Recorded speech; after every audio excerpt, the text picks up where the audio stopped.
हे इंद्रायणी तांदूळ आपण धुवून घेतलेला आहे. इथे पावटा वरणा घेतलेला आहे. तुम्हाला जेवढा वरणा हवा आहे तेवढा तुम्ही घेऊ शकता. त्यासाठी लागणारे मसाले: मोहरी, जिरे, हळद, मीठ, खडे मसाले, तेजपत्ता, तमालपत्र, आलं लसणाची पेस्ट, ओलं खोबऱ्याचं वाटण आणि हे लिंबू, चिरून घेतलेला कांदा, मिरची, कोथिंबीर आणि थोडेसं दही. इकडे गॅसवरती पाणी उकळून घेतलेलं आहे. दह्यामध्ये हळद, थोडंसं मीठ, तिखट हे सर्व मिक्स करून घ्यायचं. हे असं सगळं दह्यामध्ये मिक्स करून घ्यायचं. गरम मसाला सुद्धा घालायचा. गॅसवरती कुकर ठेवून त्यामध्ये तेल ओतून घ्यायचं. थोडंसं तूप पण घालायचं.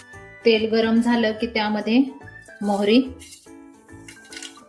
जिरे, तमालपत्र, खडे मसाले हे सगळं चांगलं भाजून घ्यायचं. आलं लसूण पेस्ट घालायची. ओलं खोबरं, पावटा घालून चांगलं भाजून घ्यायचं.